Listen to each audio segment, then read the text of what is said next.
My guest today on the spot is the famed publisher of the newsletter, The Gloom, Boom, and Doom Report. Dr. Marc Faber joins us on the line now. Dr. Faber, obviously so much has happened in the gold market since we last spoke. Yesterday, the metal hit a 6-week high, only to correct again this morning. So obviously, a lot of fluctuations here.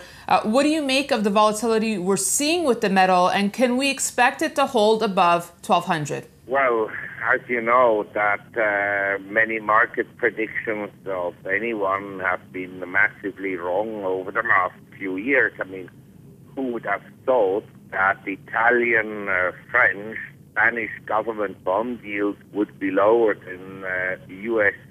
Treasury bond yields? We live in a world where some analysts think that there has been low volatility, but actually within the market there has been a lot of volatility. And we live in an environment where the main driving force of asset markets are central banks' money printing activity. And some people talk about currency wars. I don't believe for a minute that there is a currency war, because the central banks of the Western world, the Bank of England, the ECB, and the Federal Reserve, and then the BOJ, the Bank of Japan, they all talk to each other every day. They print money, and then after a while they pass on the baton to someone else and says, why don't you do something? They do, and then it goes back and forth. So any prediction is very difficult. But my sense is that we have today a very high level of confidence in the system, in financial markets. That's why yields are so low and stocks so elevated, very high valuations in the U.S. and elsewhere as well. The valuations elsewhere are lower than in the U.S. And I believe one day this faith in paper money and in the power of central bankers will be undone. And at that stage, precious metals in physical form will perform very well. We've been at 1921 on the gold price in September 2011. We're now around 1,200. Well, I think it's a reasonably good entry point. I'm still buying gold, and I had a visitor who is very knowledgeable. He convinced me that maybe platinum is even more attractive.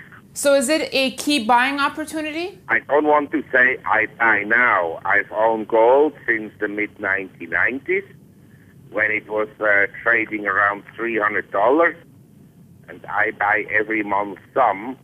And when there's a more significant decline, I mean, when there's significant weakness, I add more to my gold position. So I just want to go back to your point about currency wars, which, as you note, a lot of people are talking about that we are in a so-called currency war. Now, what about the move by the Swiss National Bank earlier in the year? Wouldn't you say that was a move that really did surprise the market? Well, they had to do it because otherwise they would have incurred even larger losses.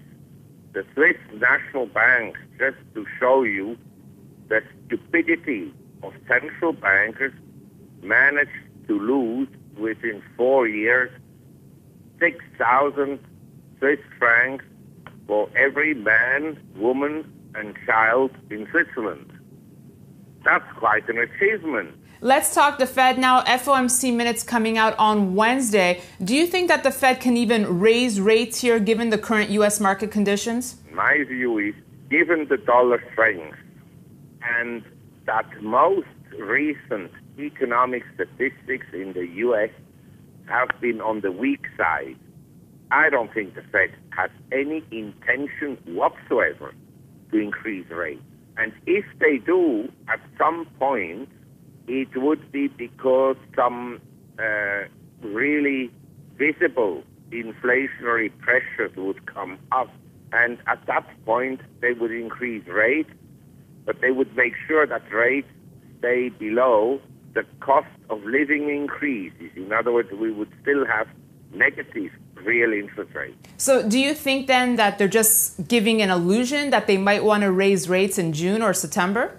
I think June is off the table, quite frankly. The Fed always says data dependent. If I'm telling you I'm data dependent, it means I don't know. So they don't know either. They pretend as if they were the smartest people on earth, people that have never worked a day in their lives in the private sector. They're academics. They have no clue of what is going on in the world, but they will pretend to be so smart. Actually, personally, I don't believe that the Fed or Janet Yellen are really running the Fed. I think someone tells them what to do, but I don't know who it is. All right, well, to wrap, let's talk about the U.S. dollar and those disappointing jobs numbers we saw last week. Can the strength of the U.S. dollar continue, and if so, for how long? When oil was over $100, all the analysts, they thought it will stay there or go to $150 a barrel.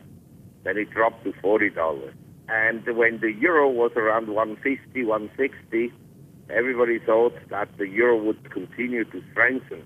And what happened, it dropped to as low, I think the low was around 105, 106. And now everybody is bearish about the euro. But the fact is the Eurozone has already had significant adjustments. In Spain, wages have fallen. The cost of production has diminished. Asset prices have gone down significantly, and so forth and so on.